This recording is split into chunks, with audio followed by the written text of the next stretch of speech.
¿Saben cuál es el sonido de la maldad pura? No es un grito, no es un golpe, es el tintineo suave y rítmico de dos agujas de tejer. El clic, clic, clic de la lana que se convierte en una bufanda mientras, en la habitación de al lado, un hijo le parte el alma a su esposa.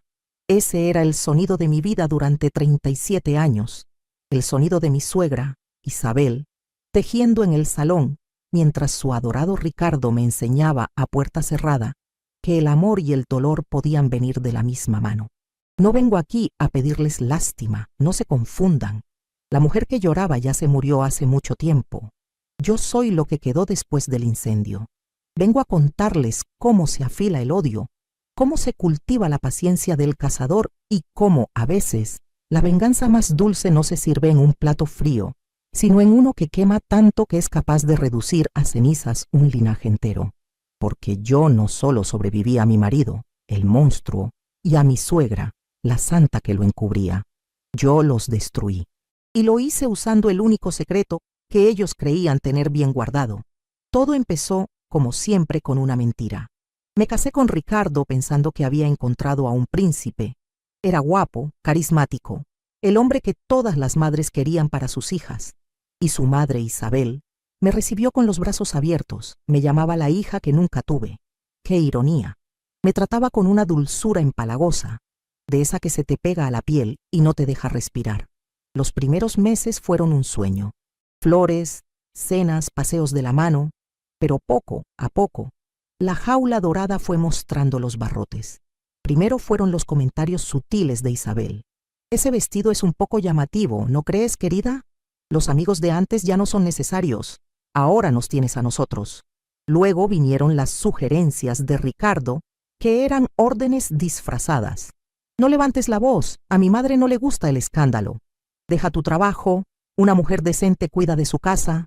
Y después, una noche, por una cena que se quemó, llegó el primer golpe. No fue fuerte, solo una bofetada que me dejó la mejilla ardiendo y el corazón helado.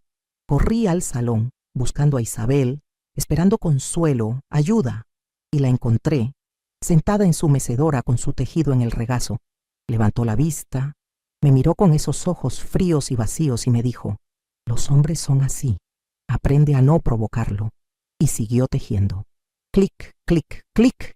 En ese momento comprendí que no había un monstruo en esa casa. Había dos. Los años que siguieron fueron un descenso a un infierno diseñado a medida. Ricardo se convirtió en mi dueño. Sus manos eran expertas en dejar moratones donde la ropa los pudiera tapar. Su voz, en susurrarme al oído lo inútil, lo estúpida, lo poco que valía. Me aisló de mi familia, de mis amigas, del mundo. Yo era un fantasma que limpiaba, cocinaba y servía, siempre con una sonrisa ensayada para las visitas. E Isabel era la arquitecta de mi prisión. Controlaba cada céntimo, escuchaba cada llamada telefónica, leía cada carta que intentaba enviar a escondidas. Juntos formaban un equipo perfecto. Él me rompía por dentro. Ella se aseguraba de que nadie recogiera los pedazos, pero en medio de esa oscuridad había algo que no encajaba. Una obsesión que ambos compartían. Una pequeña caja de madera de sándalo, cerrada con una llave minúscula, que Isabel llevaba siempre colgada al cuello, incluso para dormir. Estaba en la vitrina del salón, como un altar. Nadie podía tocarla. Nadie podía preguntar por ella. Una vez, en un arranque de locura, intenté abrirla. Ricardo me vio y la paliza que me dio casi me mata. «Hay cosas que no son asunto tuyo, zorra», me gritó, mientras Isabel recogía la caja del suelo con un temblor en las manos que nunca le había visto. ¿Qué había ahí dentro que valiera más que mi vida? ¿Qué secreto guardaban con tanto celo?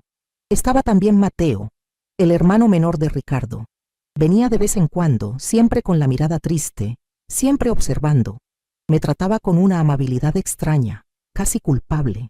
Me dejaba revistas a escondidas o una chocolatina en el bolsillo del abrigo. Nunca hablamos, pero en sus ojos veía un abismo de palabras no dichas. ¿Era un aliado o solo otra pieza en su juego perverso? Ellos creían que yo era una muñeca rota, ignorante del poder que se escondía en esa casa. Creían que el secreto estaba a salvo bajo la llave de Isabel. Pobres ilusos. No entendían que 37 años de silencio te dan mucho tiempo para observar, para escuchar, para unir las piezas de un rompecabezas que ni siquiera sabes que estás armando. Y yo ya tenía casi todas las piezas. Solo me faltaba una, y estaba a punto de encontrarla, aunque tuviera que arrancarles el corazón para conseguirla. Mi determinación era una brasa diminuta que yo soplaba en secreto, manteniéndola viva con cada humillación, con cada lágrima tragada. El objeto de mi obsesión seguía siendo esa caja de madera de sándalo. Me pasaba las noches en vela, imaginando qué podría contener. Joyas de una amante olvidada, documentos de una herencia secreta, o algo mucho más oscuro. Yo sabía con la certeza del animal herido que olfatea a su depredador que la respuesta a mi infierno estaba dentro de esas 4 paredes de madera. Y fue Mateo, el hermano silencioso, quien me dio la primera migaja de esperanza. Me lo encontré un día en el jardín trasero, mientras yo arrancaba las malas hierbas con una furia contenida. Se acercó con sigilo, mirando hacia la casa como si temiera que las paredes tuvieran ojos, y los tenían, los ojos de su madre. Elena, me susurró, y fue la primera vez en años que alguien pronunciaba mi nombre sin una orden o un insulto pegado a él. Tú no mereces esta vida. Sé lo que Ricardo te hace, lo que mi madre permite. Sus palabras eran un bálsamo en una herida abierta. Por un instante me permití la debilidad de creer. ¿Y qué puedo hacer, Mateo? Estoy atrapada, le dije con la voz rota. Él sacó un papelito doblado del bolsillo. Hay un refugio para mujeres en la ciudad. Este es el número. Llama. Te ayudarán a desaparecer. Yo te cubriré. Te juro que te ayudaré. Sentí que el suelo se movía bajo mis pies. Una salida. Una puerta que se abría en medio de mi celda. Aquella noche, por primera vez en décadas, sentí algo parecido a la euforia. Creí que por fin la vida me daba una oportunidad. Creí que Mateo era mi ángel guardián. Pobre ilusa. Pobre tonta. Unas semanas después, Isabel anunció una cena familiar, el aniversario de bodas de sus padres ya fallecidos. Una excusa para reunir al clan y exhibir su fachada de familia perfecta. Para mí era la señal, el día perfecto para escapar. Mientras todos estuvieran distraídos con el vino y las risas falsas, yo llamaría al número y me iría para siempre. Mateo me guiñó un ojo al llegar, un gesto cómplice que me llenó de un coraje que no sabía que poseía. Me vestí con un vestido sencillo, sin joyas, lista para la huida. La cena transcurrió como siempre, Ricardo interpretando su papel de marido devoto, poniéndome la mano en la espalda con una posesión que a los demás les parecía ternura, pero que para mí era el toque helado del carcelero. Isabel, la matriarca sonriente, contando anécdotas de su infancia idílica. Y yo, la esposa silenciosa, asintiendo y sonriendo, mientras por dentro mi corazón latía como un pájaro enjaulado. A la hora del postre, cuando la conversación era más ruidosa, me levanté con la excusa de ir al baño. Era el momento. Tenía el papelito en el bolsillo, pero antes de que pudiera dar 2 pasos, la voz de Isabel, afilada como un estilete, cortó el aire. Elena, querida, siéntate. Aún no hemos terminado. Hubo un silencio incómodo. Todos me miraron. Es que no me encuentro muy bien, mentí. Ricardo me agarró del brazo con una fuerza brutal disimulada. Mi esposa está un poco nerviosa últimamente, dijo a los invitados, con una sonrisa condescendiente. Tiene mucha imaginación. Y entonces Isabel se levantó, caminó lentamente hacia mí y con un gesto teatral me sacó el papel del bolsillo. Lo desdobló. ¿Esto es lo que te pone tan nerviosa, querida? Le mostró el número a toda la mesa. Un refugio para mujeres maltratadas. ¡Qué ocurrencia tan dramática! La humillación me quemó la cara. Miré a Mateo buscando ayuda, una explicación, pero él estaba con la cabeza gacha, pálido como un muerto, sin atreverse a mirarme. Era una trampa. Todo había sido una trampa. Mi pobre hijo Mateo, continuó Isabel, con la voz cargada de una falsa compasión. Es tan bueno, tan ingenuo. Se cree todas las mentiras que esta mujer le cuenta para ponerlo en contra de su propia familia. Le llenó la cabeza de ideas terribles sobre Ricardo, su hermano, el hombre que le ha dado todo. Ricardo se levantó entonces, con lágrimas de cocodrilo en los ojos. ¿Cómo pudiste, Elena, después de 37 años, intentar manchar mi nombre así y usar a mi propio hermano? Eres una víbora. Me arrastraron de vuelta a mi silla. Me obligaron a quedarme allí, mientras los tíos, los primos, me miraban con una mezcla de pena y desprecio. Me habían convertido en la loca, la ingrata, la destructora de hogares. Y Mateo, mi única esperanza, no dijo ni una sola palabra. Se quedó callado, cómplice de mi ejecución pública. Fui desacreditada, anulada, borrada ante las mismas personas que deberían haberme protegido. Me habían quitado hasta la última pizca de dignidad. Me dejaron sola, rota, en una isla de silencio y vergüenza, mientras ellos seguían celebrando. Ay, hija, perdona que me detenga un momento. Es que recordarlo, se me cierra el pecho y me falta el aire. ¿Ves lo que hace una historia cuando es de verdad? Te aprieta el alma. Si tú también estás sintiendo esto, si tienes este nudo en la garganta, hazme un pequeño favor. Aquí abajo, justo debajo de la pantalla, hay una manita con el dedo pulgar hacia arriba. Si la tocas, me estás diciendo: Elena, estoy contigo, sigue contando tu verdad. Y justo al lado, verás un botón, uno de color negro que dice suscribirse. Es muy fácil, solo tienes que apretarlo. Cuando lo hagas, se pondrá de color gris, y eso significa que ya eres parte de esta pequeña familia de mujeres valientes. Así, cada vez que yo venga a contarles uno de mis secretos, te llegará un aviso y no te lo perderás. Hazlo ahora, mi niña, porque te aseguro que lo que viene a continuación, lo que hice esa misma noche cuando el último invitado se fue y la casa quedó en silencio, no solo te va a chocar el corazón, te prometo que te lo va a dejar helado. Aquella noche, el silencio que siguió a la partida de los invitados no era un silencio de paz. Era el silencio denso y pesado que precede a la tormenta, a la ejecución.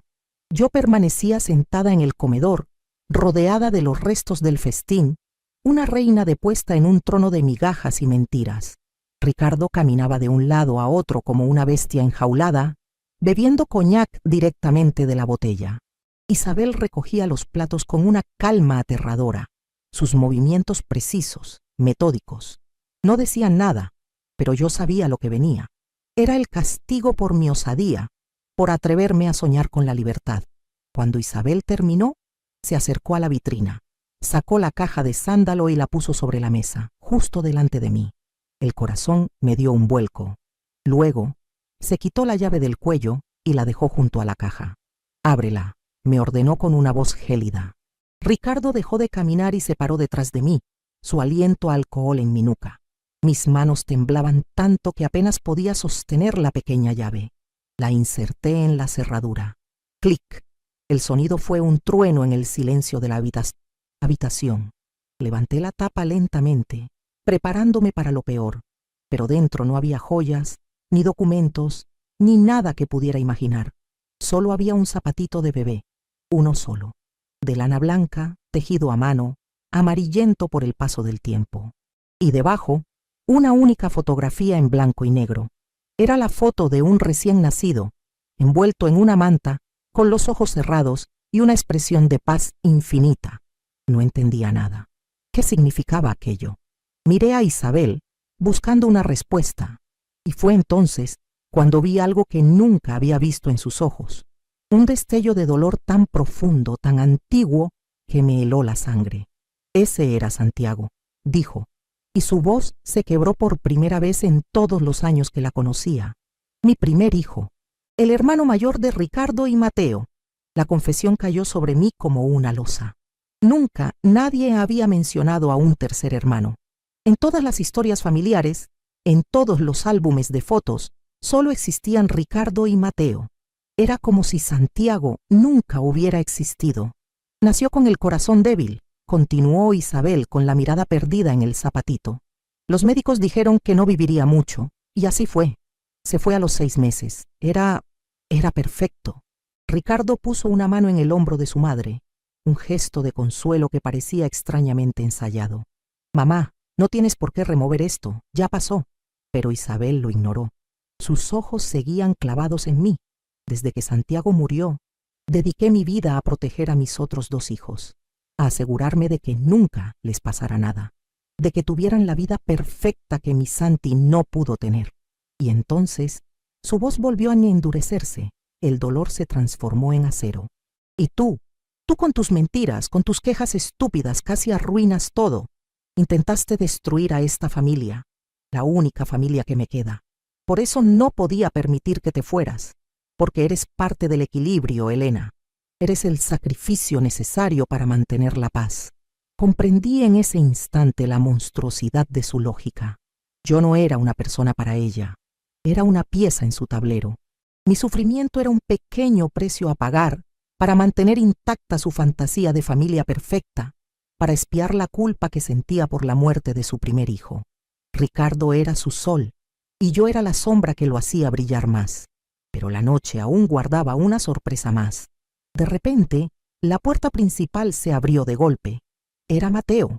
Estaba pálido, desencajado, y llevaba una maleta en la mano. Se quedó parado en el umbral mirando la escena. La caja abierta, el zapatito, la cara de su madre descompuesta y Ricardo tenso como un resorte. «No puedo más», dijo, con una voz que era casi un susurro pero que resonó en toda la casa. «No puedo seguir siendo cómplice de esta locura». Ricardo se abalanzó sobre él. «¿Cómplice de qué, imbécil? ¡Cómplice de proteger a nuestra madre! ¡Protegerla!», gritó Mateo, y esta vez su voz fue un rugido. «¿A esto le llamas protegerla? Vivir en una mentira, destrozar la vida de una mujer inocente para alimentar su delirio». Se giró hacia mí, y en sus ojos vi una resolución que nunca antes le había visto. «Elena, lo siento, fui un cobarde, pero se acabó. Me voy, y tú te vienes conmigo, ahora mismo». El mundo se detuvo. Una oferta de salvación, real esta vez, nacida no de un plan secreto, sino de un arrebato de conciencia. Ricardo intentó detenerlo, pero Mateo lo empujó con una fuerza sorprendente. «No te atrevas a tocarme, ni a ella», me tendió la mano. «Vámonos». Por un segundo dudé. Miré a Isabel. Estaba de pie, inmóvil, con la cara desfigurada por una mezcla de rabia y pánico. Miré a Ricardo, cuyos ojos prometían una muerte lenta y dolorosa si aceptaba, y luego miré la mano de Mateo. Era una salida. Pero ¿a qué precio? Huir como una ladrona en la noche, dejar atrás 37 años de mi vida, aunque fueran un infierno. Algo dentro de mí, una voz fría y calculadora que había nacido en el silencio y la soledad, me dijo que huir no era suficiente. Huir era lo que ellos esperaban.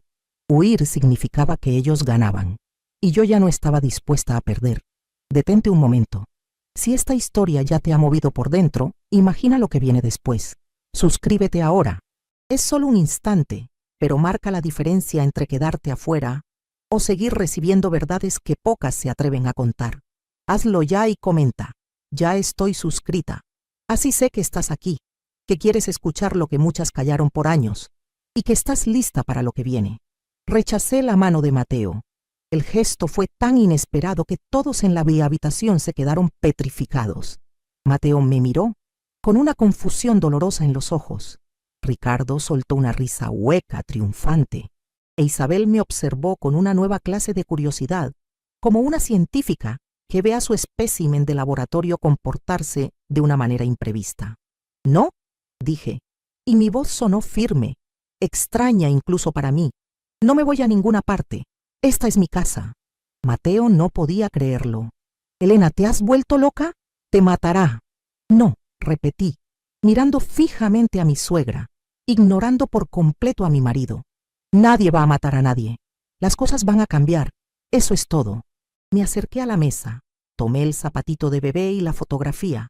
Los sostuve en mis manos como si fueran reliquias sagradas. 37 años, dije, hablando directamente a Isabel, como si estuviéramos solas. 37 años he vivido bajo la sombra de un fantasma, la sombra de Santiago. Me giré hacia Mateo. «Tú lo sabías, ¿verdad, Mateo? Sabías de Santiago». Él asintió, incapaz de hablar. «Y tú también sabías», dije, volviéndome hacia Ricardo, «que tu madre usaba su memoria para justificar tu crueldad. La usaba como un escudo para convertirte en el monstruo que eres». Ricardo intentó avanzar hacia mí, pero una mirada de su madre lo detuvo. Por primera vez, Isabel parecía haber perdido el control de la situación. Estaba fascinada, aterrada. Yo era la única que tenía el poder en ese momento. Pero hay algo que no encaja en esta historia tan bonita y tan triste. Continué, caminando lentamente por la habitación. Mi mente, durante años adormecida por el miedo, ahora trabajaba a una velocidad vertiginosa, conectando puntos que habían estado flotando en la oscuridad durante décadas.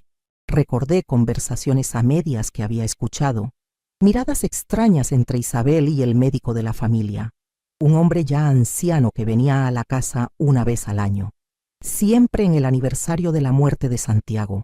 Recordé la vez que encontré a Isabel llorando en el desván, no con tristeza, sino con rabia, mientras quemaba un fajo de cartas, piezas de un rompecabezas que ahora, de repente, formaban una imagen clara y monstruosa. Un bebé que nace con el corazón débil, dije, casi para mí misma. Es una tragedia, sí, pero los médicos no siempre aciertan. A veces los bebés sobreviven, se hacen fuertes. Isabel palideció. ¿Qué estás diciendo? ¿Qué estupideces estás inventando ahora? Siseó. No estoy inventando nada, respondí, deteniéndome frente a ella. Solo estoy uniendo las piezas que tú misma dejaste esparcidas, como la vez que el doctor Méndez te dijo, creyendo que yo no escuchaba. Isabel, no puedes seguir viviendo con esta culpa. Lo que hiciste, lo hiciste por amor a tus otros hijos. ¿Qué culpa, Isabel? ¿La culpa de que tu hijo muriera? No, esa es una pena, no una culpa. El rostro de mi suegra era una máscara de terror. Ricardo y Mateo nos miraban, yendo de una a la otra, completamente perdidos. La culpa, dije, y mi voz fue apenas un susurro cargado de veneno. Viene de hacer algo, no de que algo te pase. Y tú hiciste algo, ¿verdad, Isabel? Me acerqué a ella, tanto que podía oler su perfume caro mezclado con el olor agrio del miedo. Santiago no murió, ¿verdad? El silencio que siguió a mi pregunta fue absoluto, pesado, como si el aire se hubiera convertido en plomo. Isabel intentó hablar, pero de su boca solo salió un sonido ahogado. Fue entonces cuando Mateo, el bueno, el cobarde, el cómplice silencioso, se desmoronó. Díselo, mamá, sollozó cayendo de rodillas. Díselo de una vez. No puedo más con este secreto. Ricardo miró a su hermano, luego a su madre, con la cara descompuesta por la incredulidad. ¿Qué secreto? ¿De qué demonios estáis hablando? Y entonces la verdad salió a borbotones de la boca de Mateo, una confesión torrencial que lo arrasó todo a su paso. Santiago no había muerto. Había nacido sano, perfectamente sano, pero era diferente. Era un niño especial, balbuceó Mateo. Hoy en día le pondrían un nombre, autismo o algo así, pero en esa época, en nuestra familia, era una vergüenza, un defecto. Isabel no quería un hijo imperfecto, no encajaba en su visión de la vida, así que con la ayuda del doctor Méndez lo hizo desaparecer. Crearon una historia, un certificado de defunción falso, y entregaron al bebé, a su propio hijo, a un orfanato de otra ciudad, con la condición de que nunca, jamás, revelaran su origen. Yo escuchaba, pero ya no estaba sorprendida. En el fondo, siempre lo había sabido.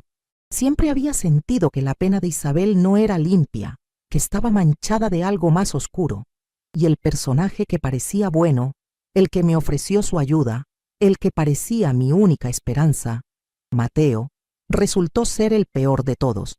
No era un ángel, era un carcelero más, uno que guardaba la llave del secreto más terrible de todos. Su amabilidad hacia mí no era compasión, era culpa. Cada gesto, cada palabra amable, era un intento de limpiar su conciencia sucia por haber sido cómplice del abandono de su propio hermano y del tormento de la mujer que vivía bajo su mismo techo. Me había tendido una trampa en la cena, sí, pero no por maldad, sino por pánico. Temía que si yo me iba, si mi situación salía a la luz, de alguna manera todo el castillo de naipes se derrumbaría y la verdad sobre Santiago se descubriría. Había sacrificado mi libertad para proteger el secreto de su madre. Él no era mi salvador, era el guardián más leal de mi prisión. Ricardo estaba en shock. Miraba a su madre como si la viera por primera vez. Toda su vida, toda su identidad, se había construido sobre una mentira. Su crueldad, justificada por la protección de una madre en duelo, ahora quedaba al descubierto como lo que realmente era, la brutalidad de un hombre mimado y sin alma. Pero la revelación más impactante aún no había llegado, porque yo sabía algo que ni siquiera Mateo conocía. Yo sabía dónde estaba Santiago. La onda expansiva de la confesión de Mateo dejó a Ricardo sin palabras y a Isabel convertida en una estatua de sal. Pero mis palabras siguientes fueron las que de verdad demolieron los cimientos de esa casa. ¿Y sabéis cómo lo sé?, pregunté, saboreando cada sílaba, el poder recorriéndome como un veneno dulce, porque no soy como vosotras. No me siento a tejer mientras el mundo se desmorona. Durante 37 años, mientras me tratabais como a un mueble, ese mueble observaba, escuchaba, aprendía. Les conté cómo durante una década había ahorrado céntimo a céntimo del dinero de la compra, cantidades tan insignificantes que ni la tacañería de Isabel podía detectarlas. Les conté cómo, con ese dinero, había contratado a un investigador privado, un hombre mayor y discreto que se apiadó de mi historia. Le di los pocos datos que tenía: el nombre del doctor Méndez, la ciudad que Isabel mencionó una vez en un delirio febril y una fecha aproximada. Tardó 7 años, les dije, pero lo encontró. Vive a 300 kilómetros de aquí. Se llama Roberto. Fue adoptado por una pareja de panaderos que no podía tener hijos. Le dieron un hogar, amor, una vida. No es rico, no es poderoso, es carpintero. Está casado y tiene 2 hijas que son la luz de sus ojos. Es un hombre bueno, feliz y en paz. Todo lo que vosotros nunca seréis. El rostro de Isabel se descompuso. La esperanza y el horror luchaban en sus facciones. «Tráemelo», suplicó, arrastrándose casi hacia mí. «Por favor, Elena, déjame verlo. Solo una vez. Déjame pedirle perdón». Ricardo, por su parte, me miraba con un odio renovado. «Eres un monstruo», escupió. «Usar esto para hacernos daño». Me reí. Una risa seca, oxidada, que salió de lo más profundo de mi pecho. ¿Daño? ¿Tú me hablas a mí de daño? No, Ricardito, esto no es daño. Esto es justicia. Y la justicia, a partir de hoy, en esta casa, tiene mi cara y mi voz. Me planté en el centro del salón, el epicentro de mi antiguo infierno, y dicté mis condiciones. No me voy a divorciar. No voy a huir. Me quedo. Me quedo con todo. Esta casa, las cuentas del banco, las propiedades, todo pasará a estar bajo mi control. Tú, le dije a Ricardo, seguirás siendo la fachada, el marido ejemplar de cara a la galería, pero en esta casa no eres más que un inquilino. Me obedecerás en todo. Y si se te ocurre ponerme una mano encima o incluso levantarme la voz, el mundo entero sabrá la clase de bestia que eres y la clase de madre que te crió. Luego me volví hacia Isabel. ¿Y tú? Tú vas a tener el castigo que te mereces. No es la cárcel, es algo peor. Vas a vivir el resto de tus días en esta casa, sabiendo que tu hijo Santiago o Roberto está vivo, sabiendo que es feliz lejos de ti. Tengo fotos, Isabel, tengo su dirección, tengo su número de teléfono, y cada día me verás a mí, a la mujer que despreciaste, sabiendo que yo podría hacer esa llamada y tú no. Tu infierno será saber que la redención está a solo 300 kilómetros de distancia y que nunca, jamás la alcanzarás. Protegeré su paz de vuestro veneno. Morirás sin haberlo visto. Ese es mi precio. Y así fue. Mateo se fue esa misma noche, liberado del secreto pero cargando con su cobardía para siempre. Ricardo se convirtió en una sombra, un hombre hueco cuyos ojos me seguían por la casa con una mezcla de terror y resentimiento. E Isabel se marchitó. Se pasaba los días en su mecedora, pero ya no tejía. Solo miraba por la ventana, como si esperara a alguien que nunca iba a llegar. Yo me convertí en la dueña y señora de mi antigua prisión. Administré la fortuna con mano de hierro, asegurando mi futuro y el de las hijas de Roberto, a quienes ayudé anónimamente a través de becas y fondos de estudio, sin que él supiera nunca de dónde venía. Tomé el control. Me convertí en la carcelera. Algunos dirán que me vengué, otros que me transformé en un monstruo igual que ellos, solo que más inteligente. ¿Y saben qué les digo? Quizás tengan razón. Quizás, para sobrevivir al abismo, tuve que dejar que un poco del abismo entrara en mí. No busqué el perdón ni la paz de los santos. Busqué algo mucho más terrenal y satisfactorio. El poder de que nadie volviera a hacerme daño nunca más. ¿Tenía derecho? ¿Fue justo lo que hice? No lo sé. Y sinceramente, a mi edad, ya no me quita el sueño. Lo único que sé es que yo duermo en paz. Y ese es un lujo que ellos, en su infierno a medida, no conocieron jamás. Y con esto, queridas mías, termina esta confesión. Si esta historia te ha tocado, si te ha hecho sentir algo ahí dentro, en el pecho, te pido que me lo hagas saber. Es muy sencillo. Justo aquí abajo hay una manita con el pulgar hacia arriba. Tócala, para que yo sepa que has estado aquí conmigo. Y al lado está el botón negro que dice suscribirse. Si lo aprietas te unirás a nuestra comunidad y no te perderás ni una sola de las verdades que comparto. Anímate a contarme en los comentarios. ¿Has vivido alguna vez una traición que, en lugar de destruirte, te dio la fuerza para renacer? ¿Tienes alguna historia, algún secreto, que sientas que necesita ser contado? Los leo todos, porque vuestras historias también son las mías. No lo olviden, las espero aquí todos los días, porque siempre hay una memoria más que desenterrar, una vida más que contar, y les prometo que cada relato los dejará como este, sin aliento,